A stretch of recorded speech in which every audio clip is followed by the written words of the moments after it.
Sign here, Mom. My son slid the papers across my own kitchen island like he was handing me a grocery receipt, not something that could take my home away overnight. I didn't touch them right away. The ice in my glass of sweet tea had already started to melt, tapping softly against the sides, and for a moment that small, familiar sound felt louder than anything Daniel had just said. I looked up at him slowly. "What am I signing, Daniel?" He gave a quick smile, the kind he used in business meetings, not the kind he used as a boy when he scraped his knee and came running to me. "Just some paperwork to make things easier. You know, for the future." Rachel stood a few feet behind him, leaning lightly against the counter like she belonged there more than I did. She wore a cream-colored blazer, even though it was just a Tuesday afternoon in early fall, sunlight coming through the blinds and warming the hardwood floors I'd refinished myself 15 years ago. "It's a smart move, Margaret," she said, her voice calm and even. "We're just trying to simplify things for you." For me.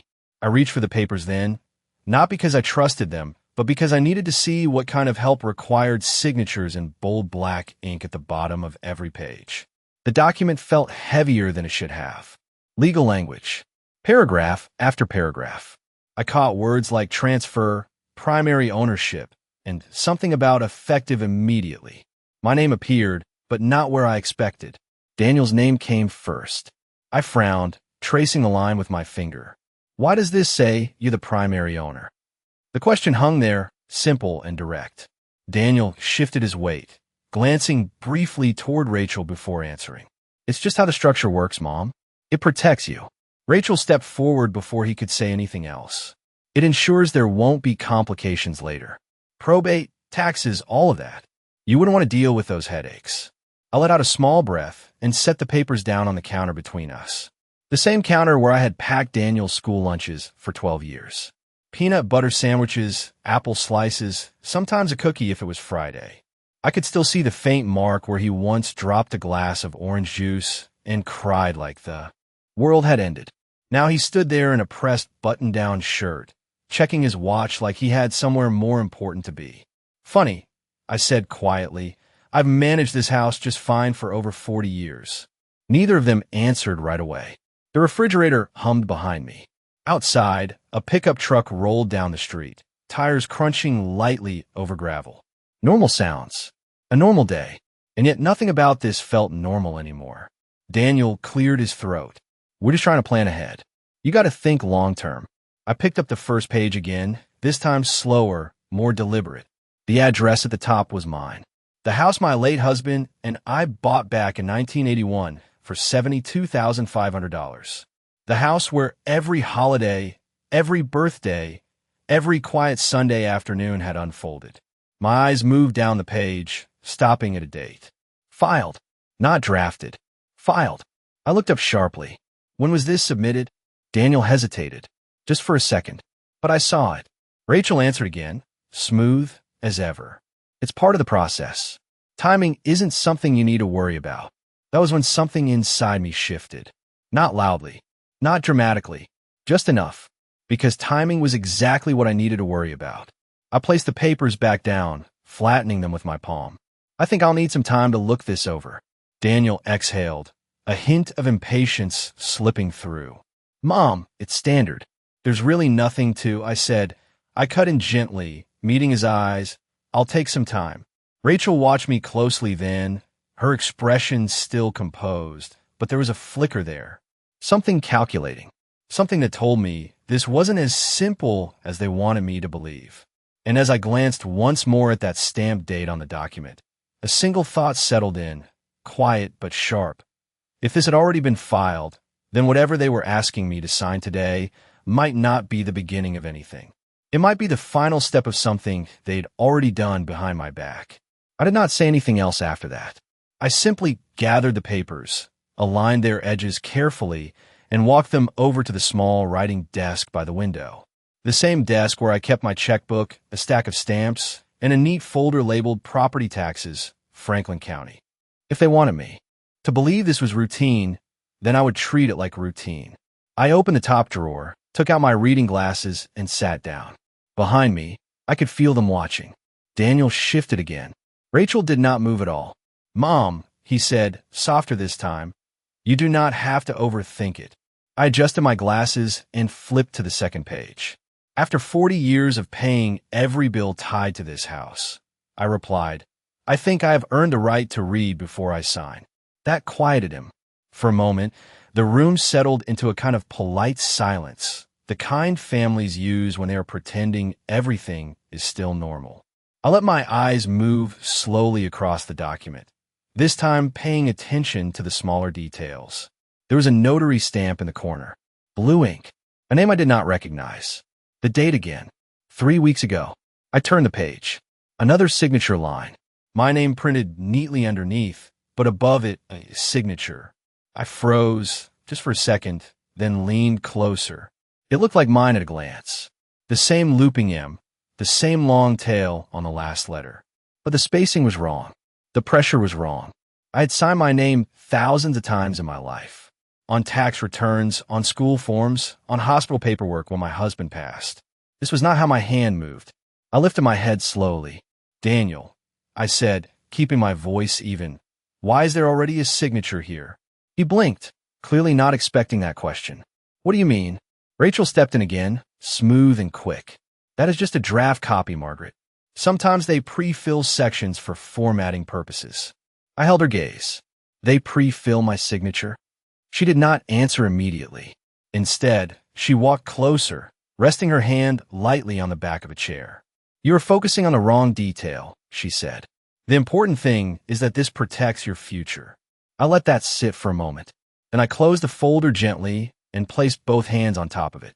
My future, I repeated, in a house that suddenly has someone else listed as primary owner. Daniel rubbed the back of his neck, a habit he had never quite outgrown. It is still your home, Mom. Nothing is changing day to day. Day to day. That phrase lingered in my mind longer than it should have, because it suggested something else, something beyond day to day. I stood up slowly, taking the folder with me. I think I will make a copy of this before I do anything else. Rachel's posture stiffened just slightly. That really is not necessary. We already have everything on file. On file. I walked past them toward the hallway, where the old printer sat on a small wooden table next to a basket of unopened mail. The machine hummed to life as I pressed the power button, its familiar sound oddly comforting. Behind me, I could hear Daniel lower his voice. Rachel, maybe we should just give her a day or two. She whispered something back, too low for me to catch, but her tone had changed. It was tighter now, controlled, but no longer effortless. I fed the papers into the scanner, watching the light move slowly across each page. One by one, page after page. Evidence, whether they intended it to be or not. As the last sheet slid through, I glanced again at that stamp date. Filed. Not prepared. Filed. 3 weeks ago, when I had not signed anything. When I had not even seen these documents. I pressed the print button and waited, listening to the steady rhythm of the machine. And for the first time since Daniel walked into my kitchen that afternoon, I stopped wondering what they were asking me to do and started asking myself a different question entirely. If these papers had already been filed without me, then what else had they already changed that I had not even thought to check yet? The printer finished with a soft mechanical click, and I gathered the copies into a neat stack, tapping them lightly against the table to align the edges. That small, ordinary gesture steadied me more than anything else had in the last 10 minutes. I turned back toward the kitchen. Daniel and Rachel had moved closer together, standing near the island where he had first placed the documents. They stopped talking the moment I stepped in. I'm going to keep these, I said, holding up the copies. Just until I understand everything. Daniel gave a short nod. Too quick, too eager to appear agreeable. Sure, Mom. That is fine. Take your time. Rachel smiled, but it did not quite reach her eyes. Of course. We want you to feel comfortable. Comfortable. I set the originals down on the counter between us. You can take these back, I added. I would rather work from my own copies. For a brief second, something passed between them. Not a full conversation, not even a look that lasted long enough to be obvious, but enough. Enough for me to see that they had expected a different outcome today. Daniel picked up the originals, sliding them back into Rachel's folder. We should probably head out, he said. I have a call in about 20 minutes. He used to stay for coffee. He used to sit at that same table and tell me about his week, even after he was married. That memory rose up uninvited, but did not bring comfort this time. It brought clarity. "Daniel," I said before he could move toward the door, "when did you first start working on this?" He hesitated again. "Working on what?" "These papers. The transfer." Rachel answered before he could. "It has been in discussion for a while. These things take time." I nodded slowly, as if that explanation satisfied me. "A while," I repeated. "That is interesting, because 3 years ago, after my husband passed, Daniel had sat at this very table with me, his voice gentle, his hand resting over mine. 'Everything is yours, Mom,' he had said. Dad made sure of that." I had believed him, not because of the words, but because of the way he said them. Now I wondered if that moment had been the truth, or the beginning of something else entirely. "Well," I said, stepping back slightly, "I appreciate you both bringing this to me." Rachel gave a small nod. "We are just trying to help." I walked them to the front door. The late afternoon light stretched across the porch, catching on the wind chimes my husband had hung years ago. They made a soft, uneven sound as the door opened. Daniel paused on the threshold. "Just let me know when you're ready to sign," he said. I met his eyes, holding them for a second longer than usual. "I will let you know," I replied. He seemed satisfied with that. Rachel, however, lingered half a step behind him. "Do not wait too long," she said, her tone still polite, but carrying a new edge. "There are certain timing advantages we would not want you to miss." Timing again. I gave her a small, thoughtful smile. "I will keep that in mind." They walked down the driveway together, their voices low, blending into the distant sound of a passing car. I closed the door gently and turned the lock, the click echoing a little louder than usual in the quiet house. For a moment, I stood there, my hand still resting on the doorknob. Then I walked back to the desk by the window and spread the copied pages out in front of me, one by one, carefully, methodically. I picked up the page with the signature again, studying the curves, the pressure, the hesitation where there should have been none. And then, as I flipped to the final page, I noticed something I had missed before. A reference number, a filing code, and just beneath it, in smaller print, the name of the county office where it had been recorded. I reached for my phone, my reflection faintly visible in the dark screen before it lit up. Because if those documents had truly been filed weeks ago, then somewhere in a public record office not far from here, there would be a trail. And I had a feeling that trail was going to lead me to something Daniel and Rachel never expected me to find.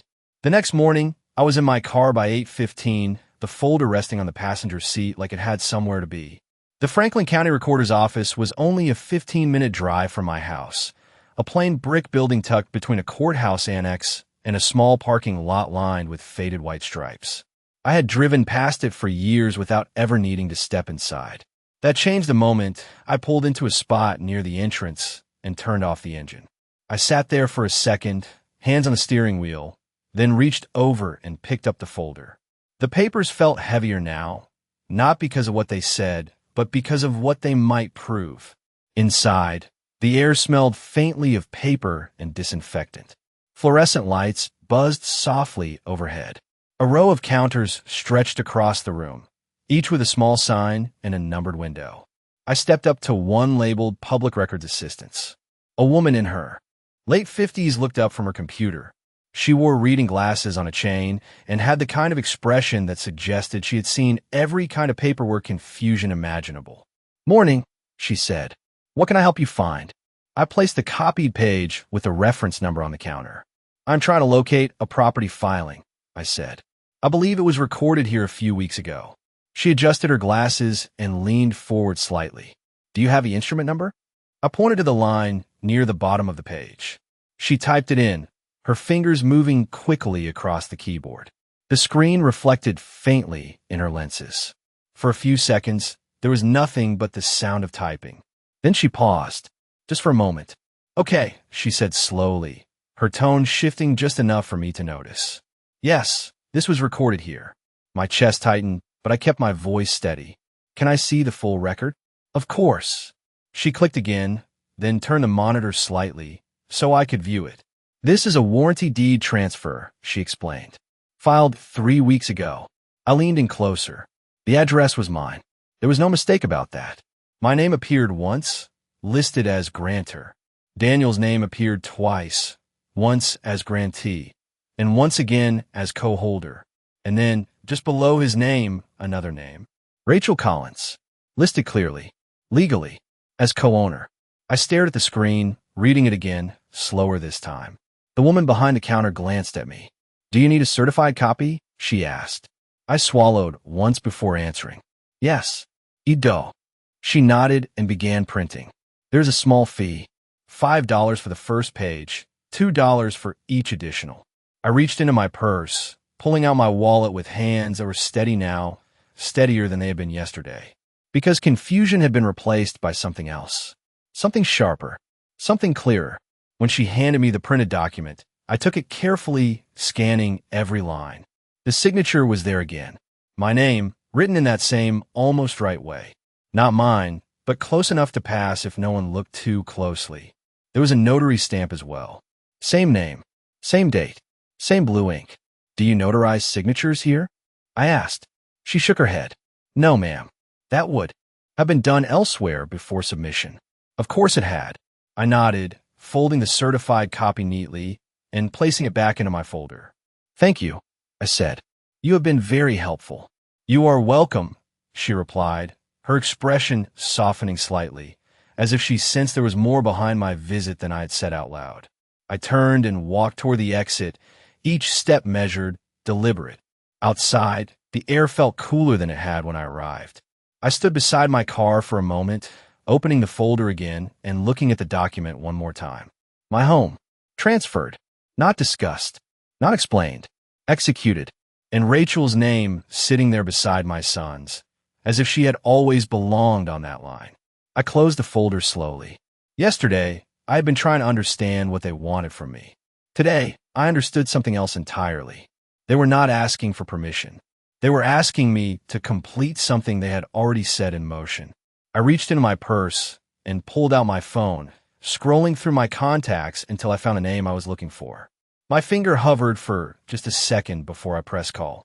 Because if they had already gone this far without telling me, then I needed to find out exactly how they had managed to do it, and more importantly, who had helped them do it.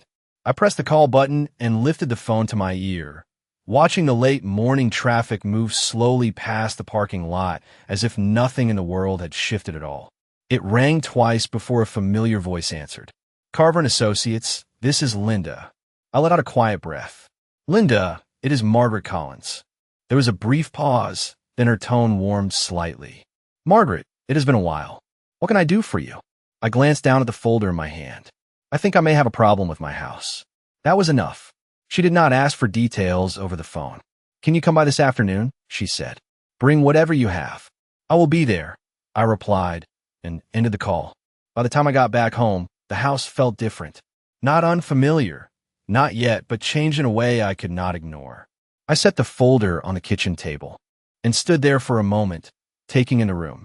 The curtains I had sewn myself. The small crack in the tile near the sink. The faint outline on the wall where a clock used to hang before I replaced it last spring. Every detail still belonged to me. On the surface, nothing had been taken. And yet, on paper, everything had. I had just poured myself a cup of coffee when my phone buzzed again. Daniel's name lit up the screen. I let it ring once, twice before answering. "Hi, Mom," he said, his voice unusually direct. "Have you had a chance to look over the documents?" I took a sip of coffee, letting the silence stretch just long enough to matter. "I have started," I said. "There are a few things I want to understand better." "Like what?" he asked quickly. Too quickly. I could hear something in the background on his end. Papers shuffling.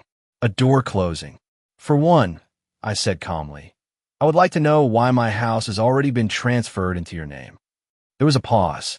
Not long, but long enough to confirm everything I needed. When he spoke again, his tone had changed. "Mom, that is not exactly how it works." "That is exactly how it looks," I replied. Rachel's voice came through faintly in the background, then closer, as if she had taken the phone or moved beside him. "Margaret," she said, her voice controlled but firmer than before. "We explained that this is a legal structure. It does not change your living situation." I set my cup down carefully. "It changes ownership." "Ownership on paper," she corrected. which allows us to manage things more efficiently. Us. The word landed heavier than the rest. I let a small silence sit between us before speaking again. I went to the county office this morning. That stopped them. Completely. No rustling. No background noise. Just silence. Then Daniel spoke, slower this time. You did what? I reviewed the recorded deed, I said. It lists both of you. Rachel did not hesitate this time. That was necessary, she said. For long-term planning. You would not understand the tax implications. I smiled slightly, even though they could not see it. Then I suppose it is a good thing I'm meeting with someone who does. Another pause. Then Daniel's voice, sharper now. Mom, there is no need to involve anyone else. We are handling this for you. That was the moment the pressure became something real. Not implied, not subtle, stated. I leaned back against the counter, steady, grounded. You are handling something that belongs to me, I said. Without telling me. We told you. Rachel cut in, her control slipping just a fraction. We are telling you now. I let that settle. Then I spoke, clear and measured. You are asking me to sign something that makes your position permanent. Neither of them answered. And that silence said more than anything else had so far. I have an appointment this afternoon, I continued. I will review everything before I make any decisions. Daniel exhaled sharply. Mom, if you delay this, there could be consequences. Financial ones. There it was. Not a request anymore. Not even persuasion. A warning.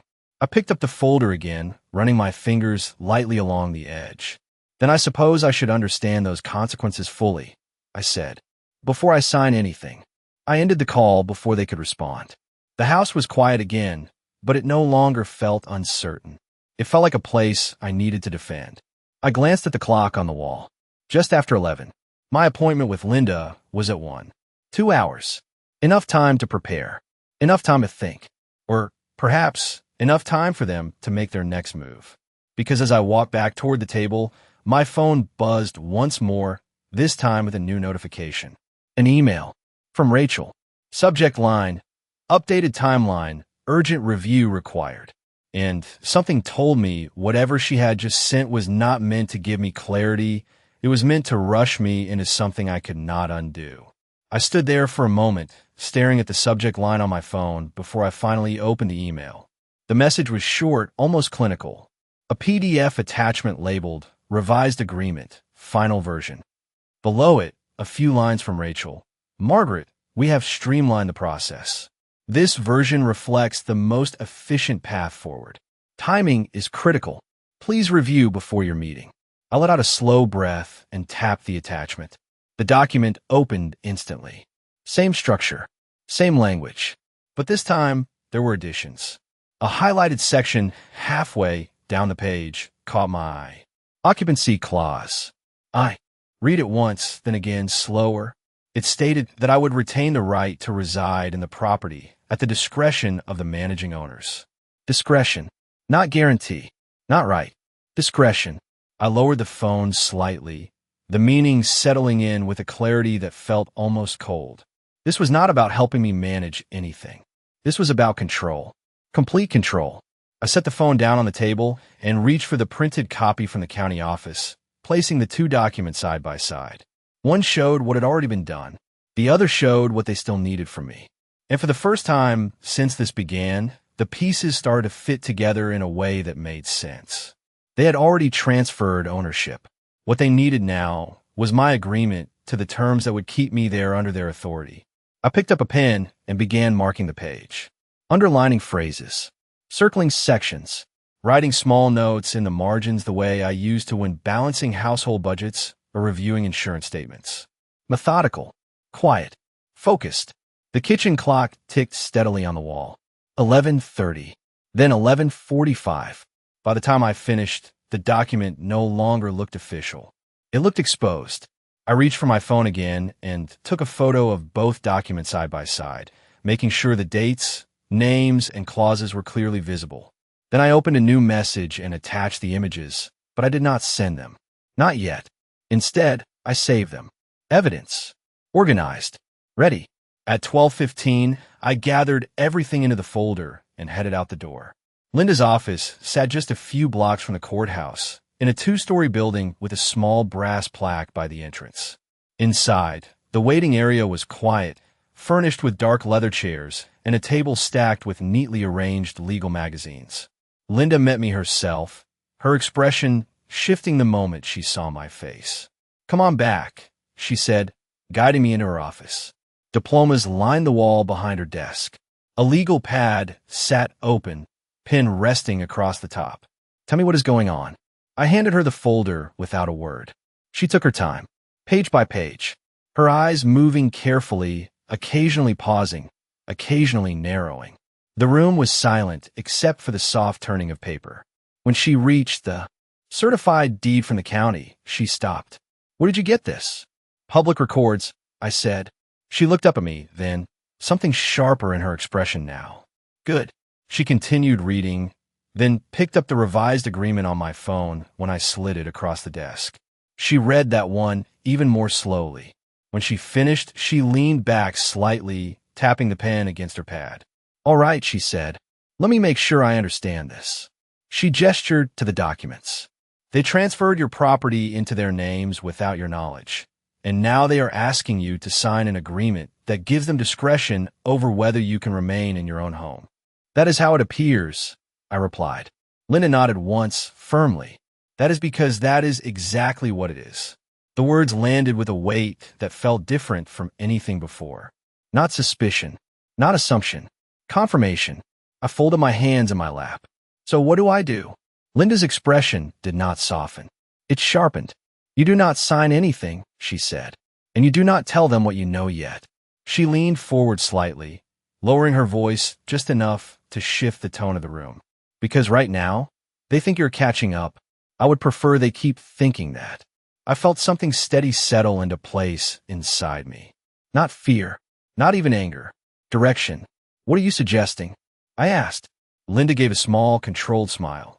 "I am suggesting," she said, "that we let them walk themselves a little further into this." She tapped the revised agreement lightly. "And when they do, we will be ready." I held her gaze for a moment, then nodded slowly. Because for the first time since Daniel walked into my kitchen with those papers, I was no longer reacting to what they had done. I was preparing for what they were about to do next. And as I reached for the folder again, one thought settled in clearly. If Rachel had just sent me a final version, then she was expecting an answer soon. Which meant the next move was not mine alone anymore. It was already in motion. I left Linda's office with the folder tucked firmly under my arm, the late afternoon sun casting long shadows across the sidewalk. The world outside looked exactly the same as it had that morning, but I did not feel the same walking through it anymore. By the time I reached my car, my phone buzzed again. This time it was not a call. It was a text message from Daniel. "Mom, Rachel and I were thinking maybe we should stop by tonight. Go over everything together." I read it once, then again, noting the shift in tone. Not a request for me to review, a suggestion that they would come to me. I unlocked the car, sat down, and closed the door gently before replying. "That works. Around 6. His response came almost immediately. "Perfect." I set the phone aside and started the engine, but I did not pull out right away. 6 o'clock. That gave me just enough time to prepare. Not emotionally, strategically. When I got home, I moved with purpose. The folder went back onto the kitchen table, but this time I added to it the certified deed, the revised agreement, a yellow legal pad where I wrote down 3 simple points: ownership, signature, occupancy clause. Clear, direct. Then I walked to the hallway closet and reached for a small lockbox I had not opened in years. It sat on the top shelf behind a stack of old photo albums. Inside were documents from another time. My husband's will, the original purchase agreement for the house, and something else I had almost forgotten about.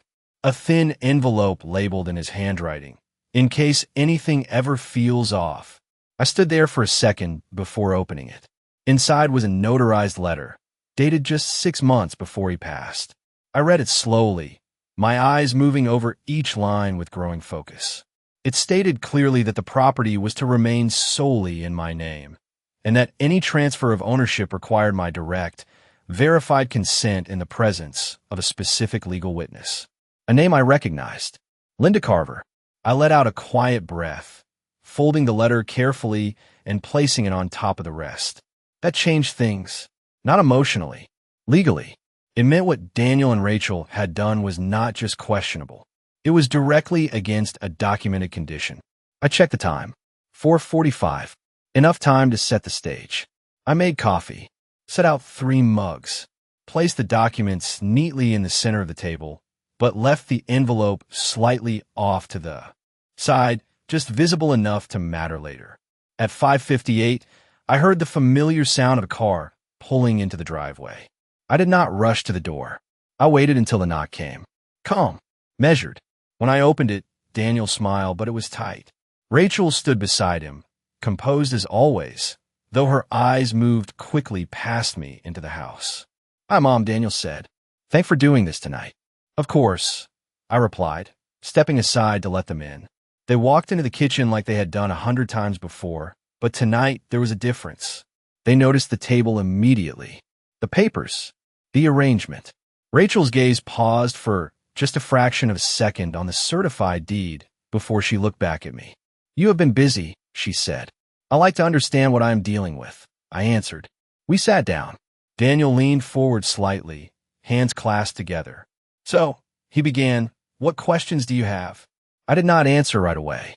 Instead, I slid the certified deed across the table toward him. "Let us start with this," I said. He glanced at it, then back at me. "We already talked about that." "No, irreversible. You explained what you wanted me to believe. I am asking what actually happened." Rachel leaned in, her tone controlled but firmer now. "Margaret, we're trying to move forward here." I met her gaze directly. "So, am I?" I tapped the page lightly. This was filed 3 weeks ago, with a signature that is not mine, and a notary I have never met. The room shifted, not dramatically, but enough. Daniel sat back slightly, his confidence no longer quite as steady. Rachel held her posture, but the ease was gone. "There must be some misunderstanding," Daniel said. "Then help me understand," I replied. Silence followed, not the polite kind from earlier. This one had weight, because for the first time since this began, they were no longer leading the conversation. I was. And as I reached for the envelope my husband had left me, sliding it slowly into the center of the table, I realized something else. Whatever explanation they had planned to give me tonight, they were about to hear something they had never prepared for. Daniel's eyes flicked to the envelope as I slid it forward, but he did not reach for it. Not yet. Rachel did. She leaned in slightly, her fingers resting lightly on the edge as if testing its weight before committing to anything. "What is this?" she asked, her tone still controlled, but sharper now. I folded my hands in front of me. "Something my husband left behind," I said. "Something I think you both need to see." Rachel exchanged a quick glance with Daniel, then opened the envelope. The paper inside made a soft sound as she unfolded it, the kind of quiet noise that seems louder when everyone is waiting for what comes next. Her eyes moved across the page quickly at first, then slower. More carefully. Daniel leaned closer, reading over her shoulder. For a moment, neither of them spoke. Then Rachel straightened slightly, placing the paper back down on the table with a measured calm that felt almost practiced. "This does not change anything," she said. That was the first time she had spoken with that kind of certainty since sitting down. Daniel nodded, picking up on her lead. "Mom, this is just an old document. Things evolve. Laws change. Structures change." I tilted my head slightly, studying him. "And signatures?" I asked. "Do those evolve too?" He exhaled, a hint of frustration slipping through. "You're focusing on the wrong issue." Rachel leaned forward again, this time placing both hands flat on the table. "Margaret, let's be very clear," she said. "The property has already been transferred. That is not something that can simply be undone because of a letter. There it was. Not suggestion, not reassurance. Statement."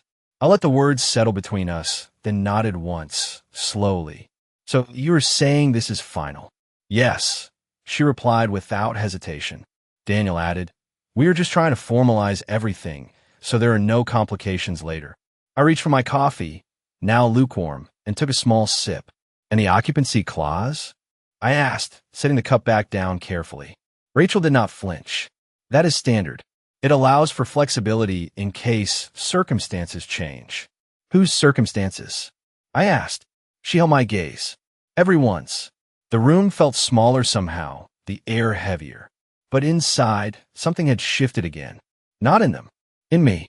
Because the more certain they sounded, the more clearly I could see the shape of what they had built, and where it might break. Daniel leaned back. In his chair, his tone softening slightly, as if trying a different approach. "Mom, look," he said. "You are still going to live here. Nothing about your day-to-day life changes. This just makes things easier down the road." "Easier for who?" I asked quietly. He hesitated, just for a second. Rachel stepped in again. "For the family," she said. "For stability." I nodded, as if considering that. Then I reached for the revised agreement she had emailed earlier and slid it across the table toward them. "This says you can decide whether I stay," I said. "At your discretion." Rachel glanced at it briefly. "It is a safeguard. It is control," I replied. The word landed cleanly, without heat, without accusation. Just fact. Daniel's jaw tightened slightly. "Mom, you are making this sound worse than it is." I met his eyes. "I'm reading exactly what is written." Silence followed again, but this time it felt different. Not uncertain. Not hesitant. Measured. Because now they were no longer trying to convince me gently. They were holding their position. Rachel leaned back slightly, crossing one leg over the other. "We have already invested time and resources into setting this up," she said. Reversing it would not be simple. Or inexpensive. There was the next layer. Pressure. Financial. Practical. Designed to make resistance feel unreasonable. I let out a small breath, then nodded once. "I see." Daniel watched me closely now. "So," he said, "where does that leave us?" I did not answer immediately. Instead, I gathered the papers on the table, aligning them once more, my movements calm and deliberate. Then I looked up. "It leaves us," I said, "with a situation that needs to be handled properly." Rachel's eyes narrowed slightly. "And what does that mean?" I held her gaze for a moment longer than necessary. "It means I will not be signing anything tonight." Daniel opened his mouth to respond, but I continued before he could. "And it means," I added, my voice steady, "that I'm going to take the next step very carefully."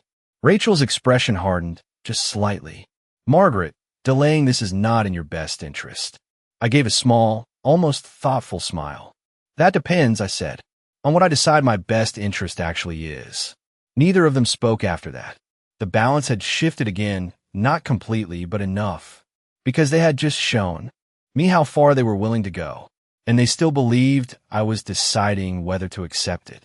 As I stood up and began collecting the documents, one thought settled in clearly. If they were this confident that everything was already final, then they were not expecting me to question how it had been done in the first place. They did not stay much longer after that. Rachel gathered her folder with careful precision, her movements controlled but sharper now, like someone adjusting to a shift she had not planned for. Daniel lingered a moment, his hand resting briefly on the back of the chair he used to sit in as a boy, but he did not say anything else. When the door closed behind them, the house felt quiet again, but not uncertain. Not anymore.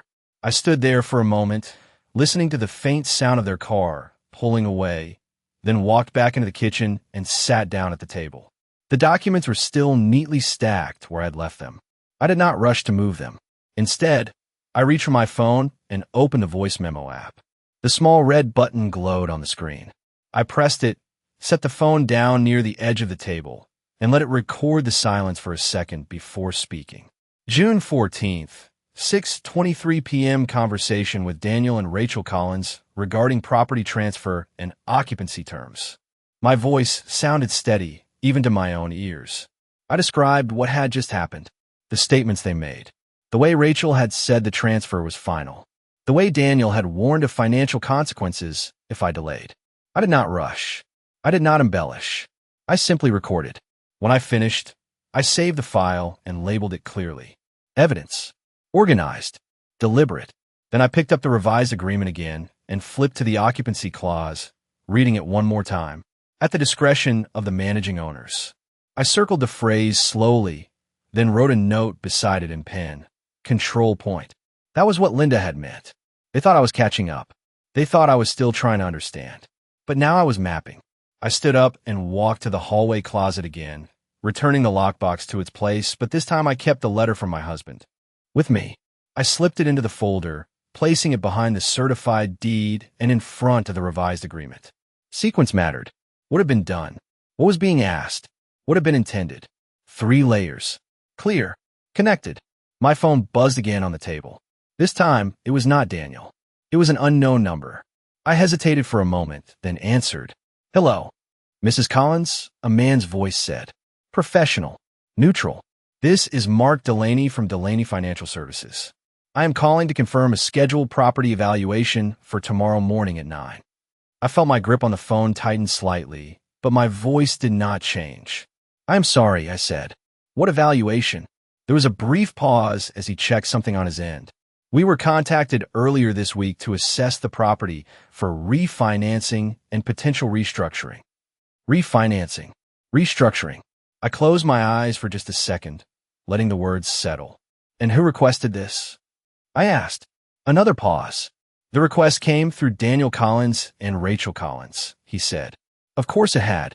I opened my eyes again, my gaze settling on the stack of papers in front of me. I see, I replied. And this is scheduled for tomorrow at 9? Yes, ma'am. We just need access to the property for a walkthrough. It should take about 45 minutes. I leaned back slightly in my chair, my mind already moving ahead. Another step, another layer. They were not just securing ownership. They were preparing to leverage it. That will not be necessary, I said calmly. The appointment is canceled. There was a slight hesitation on the other end. I will need confirmation from the requesting parties. You have confirmation from the homeowner, I said, my tone still even, but firm enough to stop the conversation where it stood. Silence. Then, understood, ma'am. I will mark it canceled. Thank you, I said, and ended the call. I set the phone down slowly. That was new. Not just paperwork. Not just signatures. Action. Movement. They had already begun the next phase. I looked at the clock. 6:37. Less than 24 hours before they expected that evaluation to happen. Less than 24 hours before they would realize it had been stopped. I picked up my phone again, scrolling to Linda's name, but I did not call her yet. Not immediately. Because timing mattered now more than ever. Instead, I opened a new message to Daniel and typed carefully. Thank you for coming by tonight. I am reviewing everything thoroughly. I will have an answer soon. I read it once, then sent it. A simple message. Calm. Cooperative. Exactly what they expected to see. I placed the phone back on the table and looked down at the documents one more time. They believed the process was moving forward. They believed I was deciding how to respond. What they did not know was that the process had already changed. And as I reached for my keys and stood up, one thought settled in with quiet certainty. Tomorrow morning at 9 o'clock, someone was going to show up expecting to walk through a house they thought they controlled, and I was going to be ready for exactly that moment. I woke up before sunrise the next morning, not because I had to, but because I wanted to. There's a difference between reacting to something and preparing for it, and I was no longer interested in reacting. The house was quiet as I moved through it, the early light just beginning to filter through the blinds. I brewed a fresh pot of coffee, the familiar smell grounding me as I set 3 mugs on the kitchen counter again, just like the night before. Only this time, the arrangement was intentional in a different way. I was not hosting a conversation. I was setting a stage. By 8:30, everything was in place. The folder sat open on the table, documents layered in order. The certified deed on top. The revised agreement beneath it. My husband's letter positioned where it could be revealed at the right moment, not before. My phone rested beside it, voice memo ready. Not recording yet. Not until it mattered. At 8:52, I heard the first sound. Not Daniel's car. Not Rachel's. A different engine. Slower. More cautious. I walked to the front window and glanced through the curtain. A dark gray sedan pulled into the driveway, followed by a second vehicle I recognized immediately. Daniel's. Rachel stepped out first, already speaking as she closed her door, her expression focused, purposeful. The man from the first car stepped out next, holding a tablet and a folder. He looked like someone who had done this many times before. Professional. Efficient. expecting cooperation. I opened the front door before they could knock. "Good morning," I said, my voice calm, measured. The man stepped forward slightly. "Mrs. Collins?" "That is correct." He offered a polite nod. "Mark Delaney. We spoke yesterday about the property evaluation." "Yes," I replied. "I remember." Rachel stepped in quickly, her tone smooth but carrying urgency underneath. "Margaret, this is just a quick walkthrough. It will not take long." Daniel stood just behind her, watching me closely.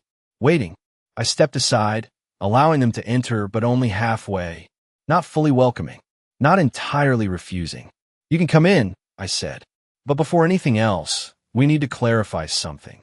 Mark hesitated, glancing between the three of us. "Is there an issue?" he asked. Rachel answered before I could. "No issue," she said quickly. "Just a small misunderstanding we can clear up as we go." I closed the door behind them, the sound firm but not abrupt. Then I turned and walked back toward the kitchen without looking back to see if they followed. I knew they would. They did. The four of us gathered around the table, the same place where everything had started. Mark set his tablet down, tapping the screen lightly as if preparing to begin. "If you would like, I can start with the exterior measurements. Before you do," I said, raising a hand slightly, "I would like to understand something." He paused. Rachel's posture tightened just enough to notice. Daniel shifted his weight again. I reached forward and slid the certified deed across the table, positioning it directly in front of Mark. "This document shows a completed transfer of ownership," I said. "Filed 3 weeks ago." Mark glanced down at it, his professional expression holding steady. "Yes, that would align with the request we received." I nodded once. "And yet," I continued, sliding the revised agreement beside it, "this document suggests that I still need to sign something to formalize that transfer." Mark's eyes moved between the 2 pages now, his focus sharpening slightly. Rachel stepped in again, her voice controlled but firmer than before. "Margaret, we already discussed this.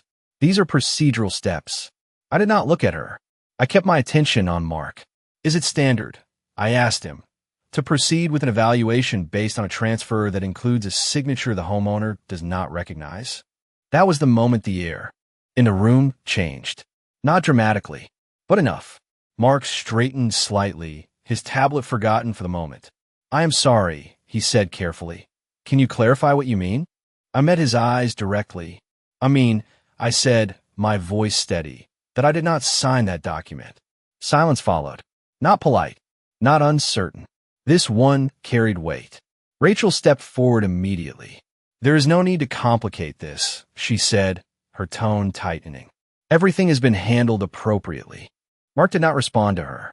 He was still looking at me, waiting, assessing. I reached for the final piece, my husband's letter, and placed it gently on top of the stack.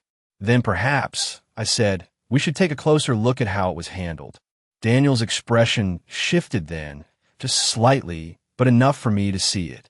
This was no longer a conversation they controlled. And as Mark reached for the documents, his attention fully engaged now, one thing became clear. Whatever they had planned for this morning was about to turn into something very different. Mark did not rush. That was the first thing I noticed. He picked up the certified deed, then the revised agreement, and finally my husband's letter, reading each one carefully, his expression shifting not with emotion, but with recognition. This was not confusion to him. This was pattern. "Mrs. Collins," he said after a moment, his tone measured, "I need to ask you a direct question." I nodded. "Go ahead." He tapped the signature line on the deed. "You are stating this is not your signature." "That is correct," I said. Rachel stepped forward immediately. "There must be some misunderstanding. These documents were processed through proper channels." Mark did not look at her. "Ma'am," he said calmly, still focused on me, "did you appear before a notary to execute this transfer?" "No, rapia." I did not. That was the first break. Small but definitive. Mark set the papers down slowly. "Then we have a problem," he said. Rachel's composure tightened. "We do not have a problem," she corrected. "This was handled legally." Mark finally looked at her. Not sharply, not aggressively, just directly. "If the grantor did not sign in the presence of a notary, then the validity of this deed is in question." Daniel shifted beside her, his voice lower now. Look, there has to be a way to resolve this without turning it into something bigger than it needs to be. I let that sit for a moment before speaking.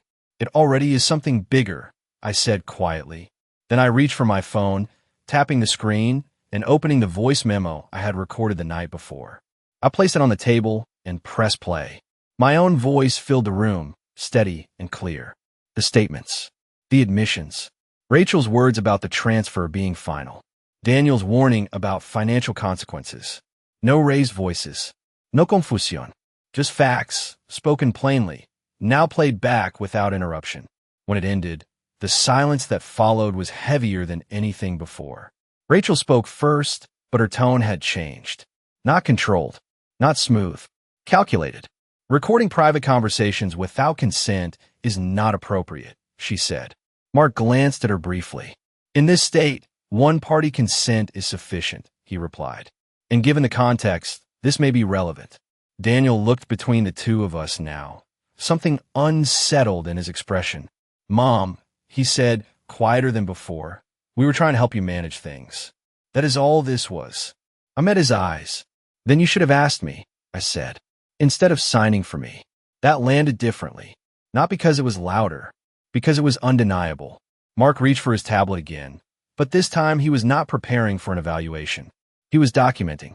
I'm going to need to pause this process, he said, until ownership and authorization are clarified. Rachel straightened. You cannot just stop this. We have already initiated. Ma'am, Mark interrupted, still calm. I cannot proceed with a property assessment when there is a credible dispute regarding ownership and execution of the deed.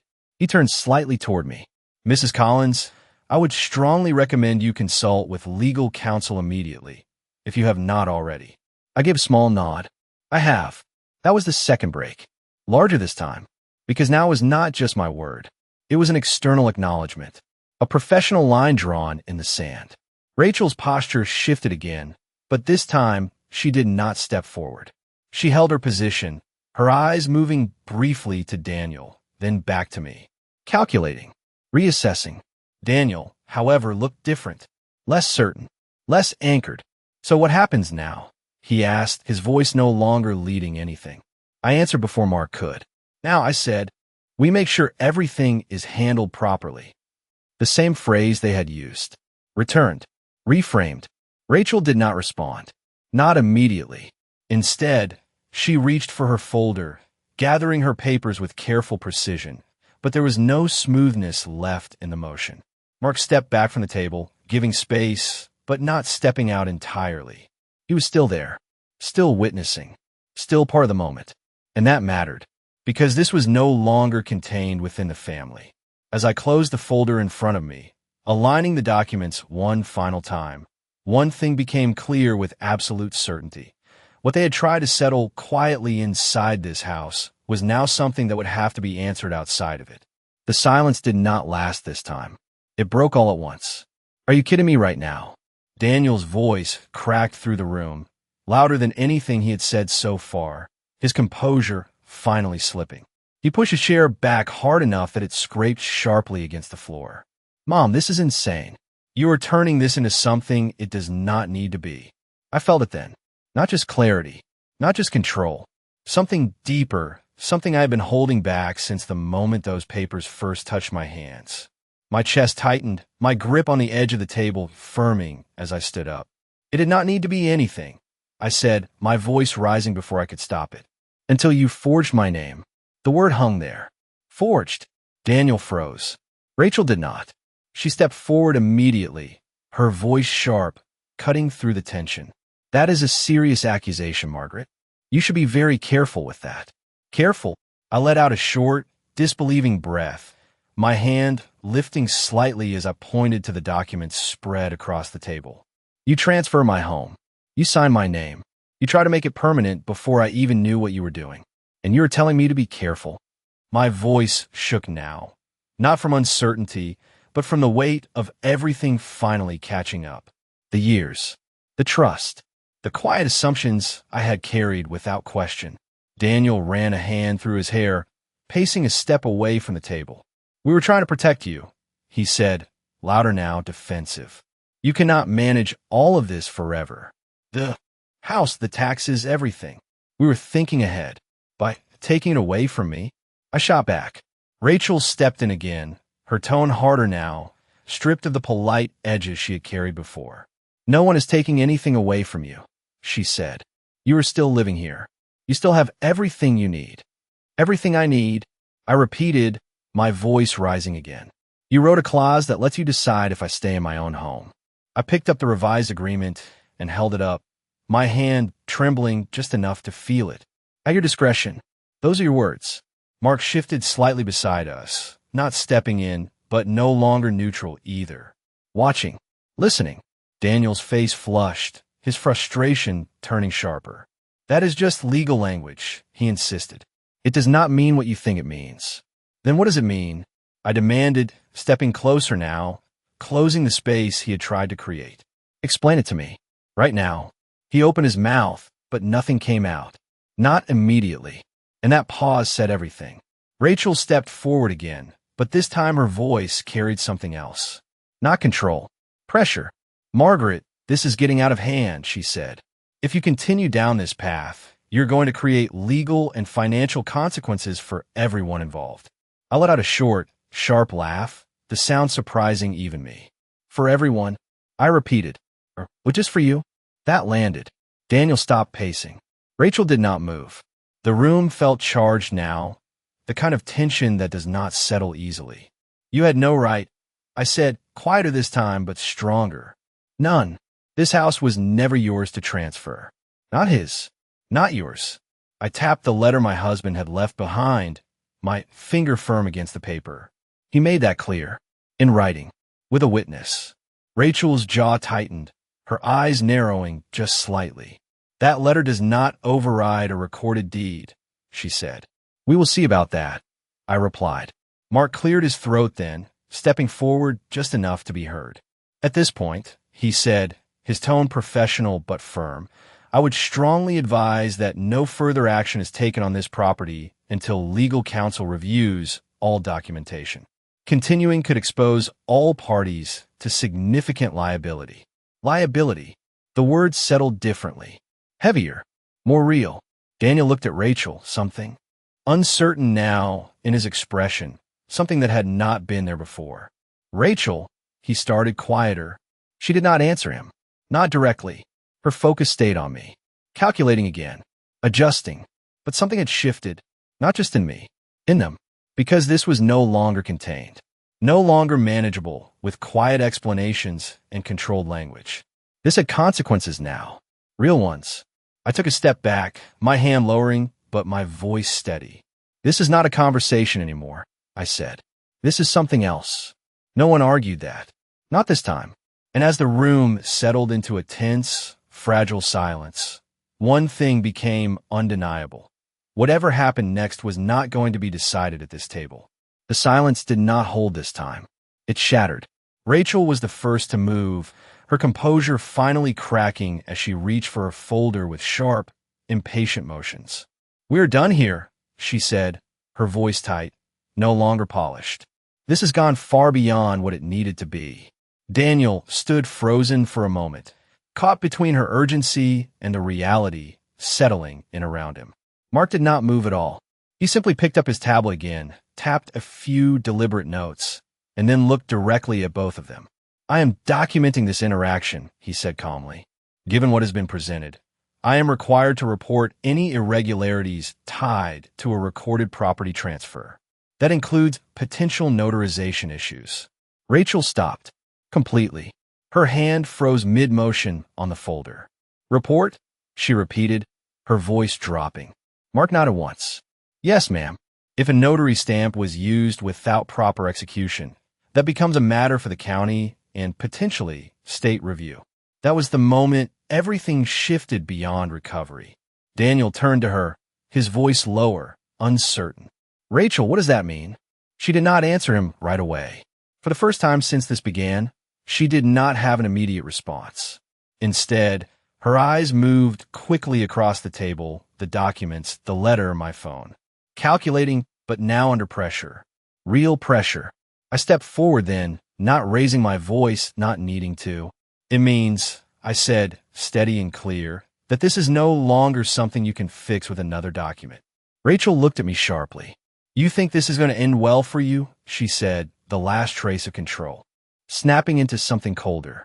You drag this into legal channels, and you'll be tied up in court for months, maybe years. I held her gaze without flinching. Then I will spend every day of those months making sure the truth is on record. Daniel exhaled sharply, running both hands through his hair now.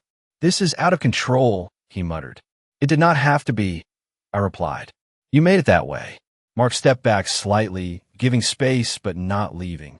I will need to conclude my involvement for now, he said, and I will be forwarding my report this afternoon. Rachel's head snapped toward him. You do not have to do that. He met her eyes evenly. Yes, I do. That was the final break. Not emotional. Structural. The kind that does not go back together. Daniel looked between us, his voice quieter now, almost disoriented. So what happens now? I did not hesitate. Now, I said, this gets corrected. Properly. Legally. Completely. Rachel let out a sharp breath, shaking her head slightly as she gathered her things. You are making a mistake, she said. I gave a small, calm nod. No, irreversible. I am correcting one. She did not respond. She turned, heading toward the door without waiting. Daniel hesitated, lingering just long enough to look at me one more time. There was something in his expression then. Not anger, not confidence. Something closer to realization. Mom, he started, but the word did not finish into anything. I met his eyes, steady. You should have asked me, I said. That was all. He nodded once, faintly, then turned and followed her out. The door closed behind them, firm and final. The house was quiet again, but this time it felt different. Not threatened, not uncertain. Restored. Mark gathered his tablet and gave me a respectful nod. You handled that well, he said. Thank you, I replied. For being here. He paused briefly, then added, for what it is worth, situations like this, they do not end lightly for the parties involved. I understood exactly what he meant. I walked him to the door, watching as he stepped outside and drove away, leaving the driveway empty once more. Then I closed the door, turned the lock, and rested my hand against the wood for just a moment. The same door, the same house, still mine, completely. Mine.